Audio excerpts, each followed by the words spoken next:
Douglas Bickford. It is 7:31 a.m. here, November 19th, 2021, in Klamath Falls, which is my hometown. Here's how you attain self-esteem. It's called self-love, self-confidence, self-worth. Look at yourself in the mirror. Say, I love you. Say, I love my inner child. Say, I'm worthy to love. And worthy to be loved. Also say, I nurture and take care of my inner child. I'm going to nurture and take care of my inner child. And I acknowledge I have an inner child. Those three things to yourself in the mirror daily will give you self-esteem, self-love, self-confidence, self-worth. And it comes out of a book. So don't call me crazy for telling you that. It comes out of a book by a doctor of psychology. Her name's Susanna McMahon, called The Portable Therapist. She's a psychiatrist. And she was a counselor and a therapist for many years. And the reason I'm teaching self-esteem on the internet via YouTube and Facebook and all those places, right, is because, number one, nobody's doing it.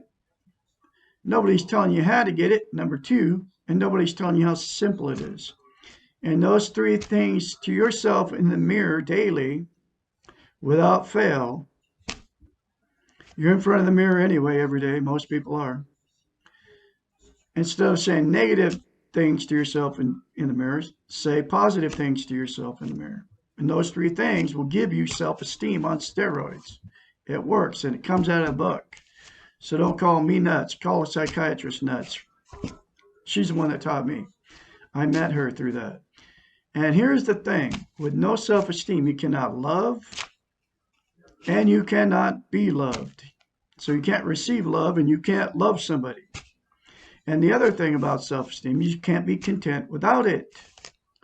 And what people do is, I don't do this stuff anymore, unless I accidentally say something that's, because I'm human, I make mistakes.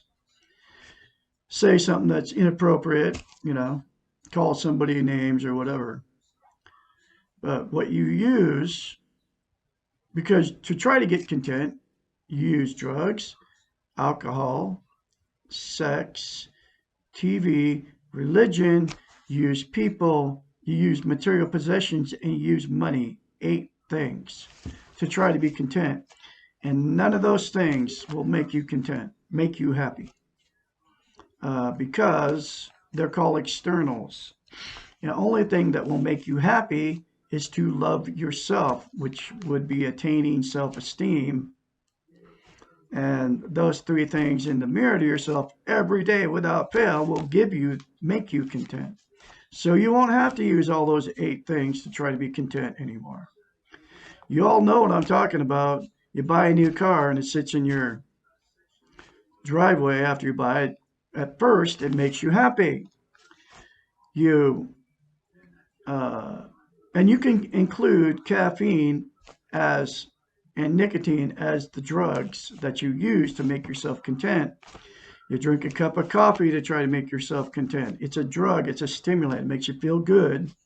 You get that warm, fuzzy feeling, or that you get that burst of energy because from the caffeine and whatever it triggers in your brain to make you feel better. Okay.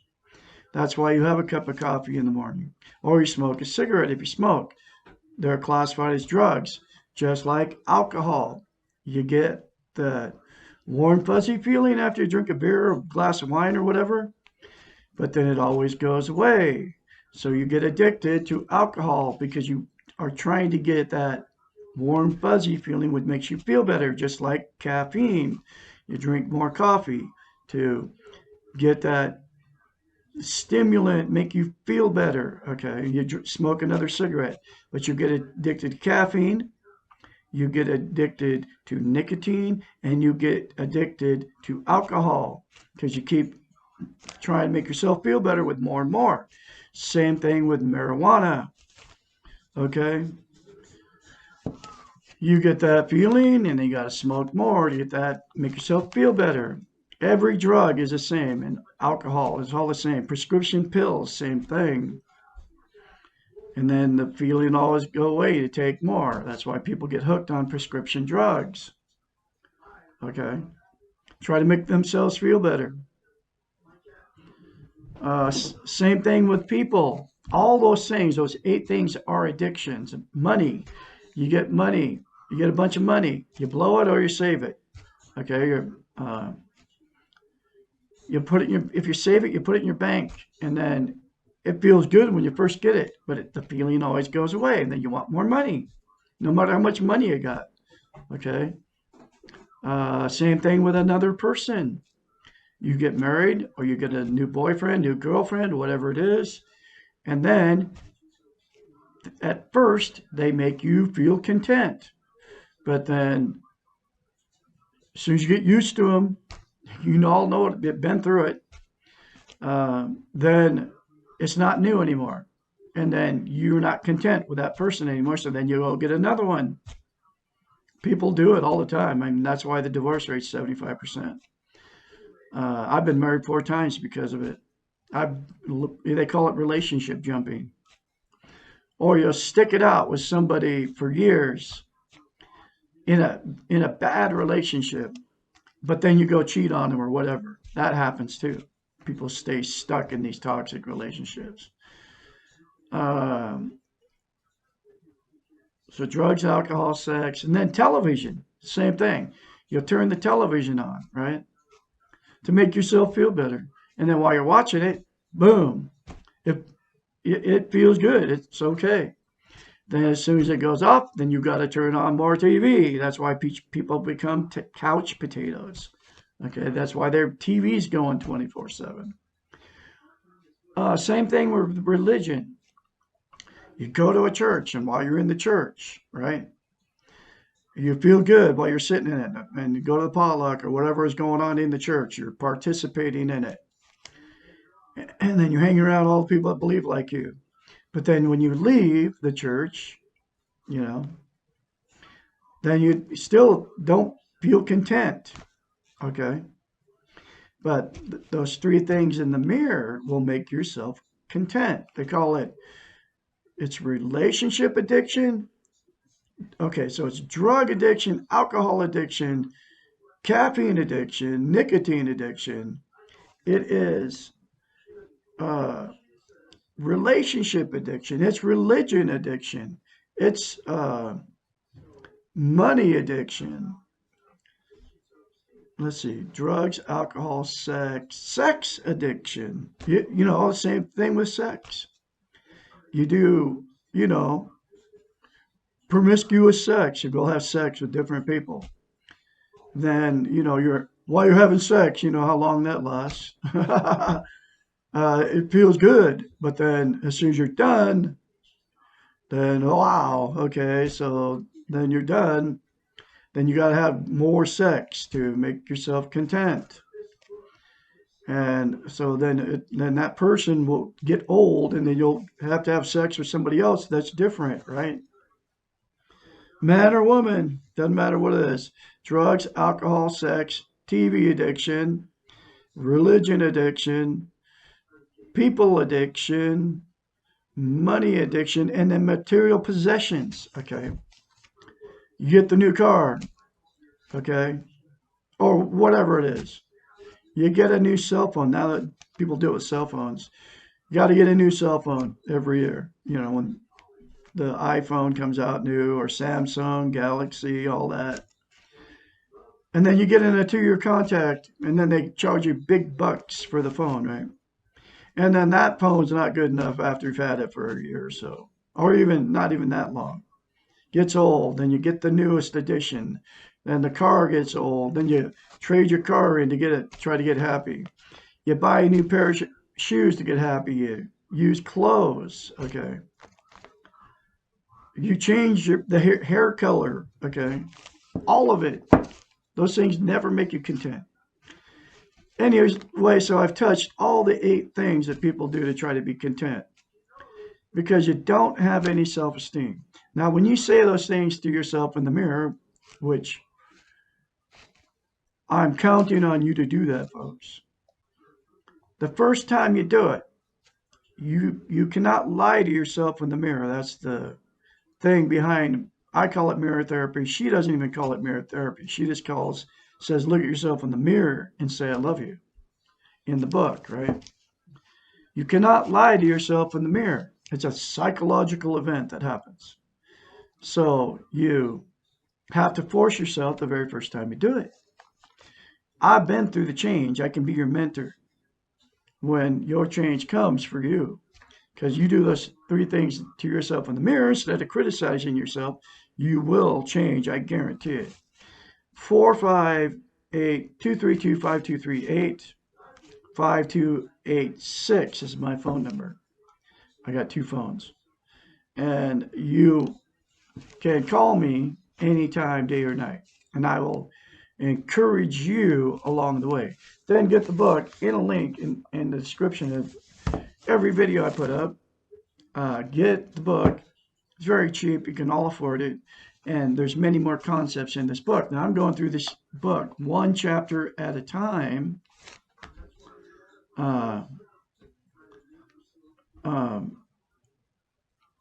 I got many YouTube channels, like 21 or something like that. If you find me, like, sub, and share these videos.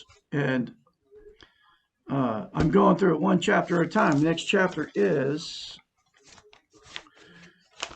chapter 26, Why Don't Self-Help Books Work for Me?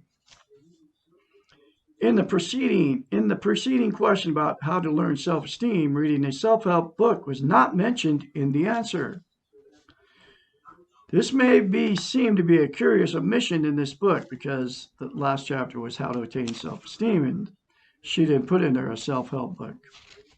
And self-help books don't work because they don't teach you self-esteem. Just like therapists won't do anything for you if they're not teaching you self-esteem. You're wasting your money, okay?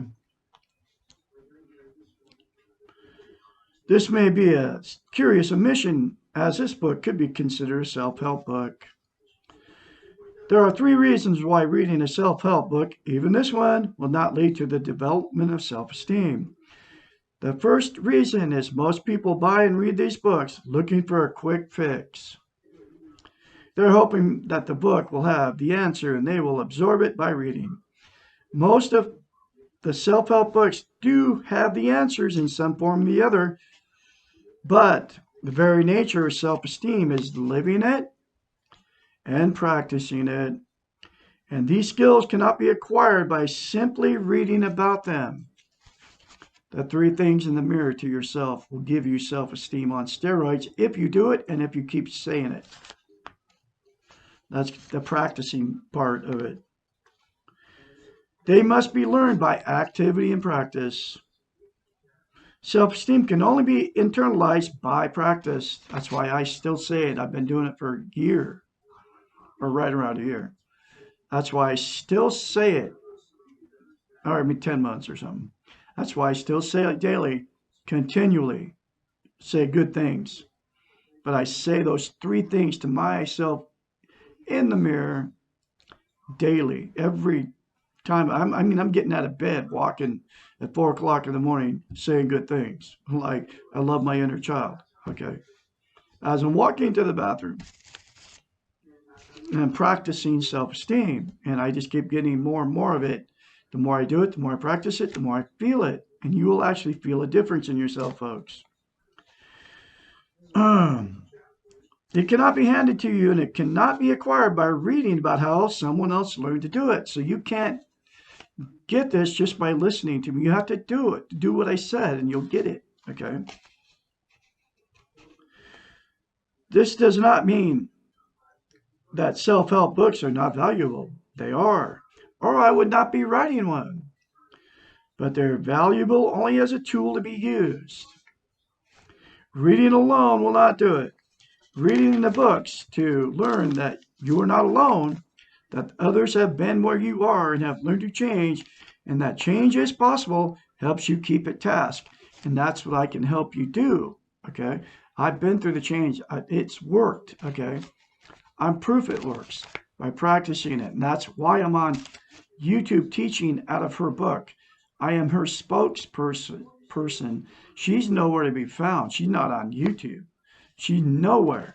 And I stumbled across this book at my son's house after I left a toxic relationship that I married into because I had no self-esteem in May of 2017, almost 4.5 years ago.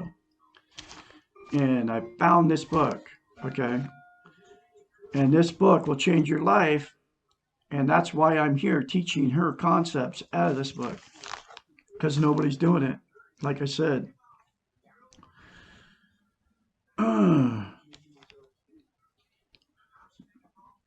others have been where you are and have learned to change, and that the change is possible helps you to keep at task. That's why I'm here to help you. But the books cannot be the cure, and most people spend the money and read the books thinking that then when they have finished reading, they will magically be different. The books can tell you how to think and what has worked for others, but they cannot think for you. No one else can do it for you, not even your chosen role models. I can't do it for you. You have to do it yourself. Those 3 things to yourself in the mirror will do it for you. It's like I can't force you to get this book, but I highly recommend you get the book. It's very cheap, and it'll change your life. The books can tell you what to think and what has worked for others, but they cannot think for you. No one else can do it for you, nor even your chosen role models. You must do this one by yourself. The second reason most self-help books fail is that they begin with the premise of a change. The book is written about how to change yourself, how to do things differently and presumably better than what you're currently doing. How to fix whatever it is wrong with your broken in your life. This is the same concept that leads one into therapy. What is missing here is the understanding of the concept of acceptance. The paradox here is that in order to change, you must first accept yourself. It is very difficult to accept yourself when you are focused on changing yourself. It is much easier to say, I will love myself when I have lost 20 pounds. I have that promotion. I am loved by someone else. I have whatever I need. I have changed. Focusing on change is similar to beating your head against a wall trying to get through.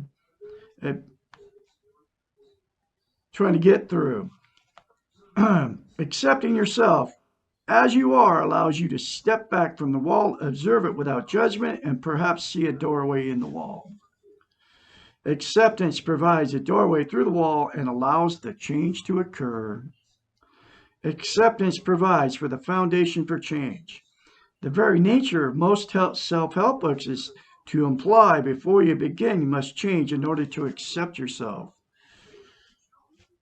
This leads to the third reason why self-help books fail. The books cannot provide an accepting and encouraging environment. Role models, by accepting you as you are right now, can help you accept yourself. They can provide the observing eyes to help you look at yourself and find the doorway to change. It has been mentioned that you must do the real work yourself, and that learning self-esteem can be a painful process. I've been going through this change, and it is very painful. Your role models can help you accept yourself and can provide a supportive and facilitative environment for the change to occur. The self-help books, including this one, can supplement this learning process. They can be best used as one of several tools, but they cannot only be the only tool in the learning of self-esteem. Okay, there's another very powerful chapter for you. Like I said, I can be your mentor when your change starts. And you can get self-esteem on steroids, like I said, and I'll say it again. The 3 things to yourself in the mirror when you're in front of the mirror every day. Instead of criticizing yourself, say those 3 things to yourself in the mirror, folks. It will change you from the inside out. And my phone number is 458-232-5238, 5286. Again, I can be your mentor when this change starts for you, okay? Remember to look yourself in the mirror, say, I love you, say, I love my inner child, say, I'm worthy to be loved, worthy to love, say that daily to yourself. And you are born good and you will leave good if you accept yourself just the way you are. Learn self-esteem. You're beautiful on the inside and the outside. You all have a great day out there. I'll have another chapter tomorrow, which is, if I have self-esteem, will I be happy?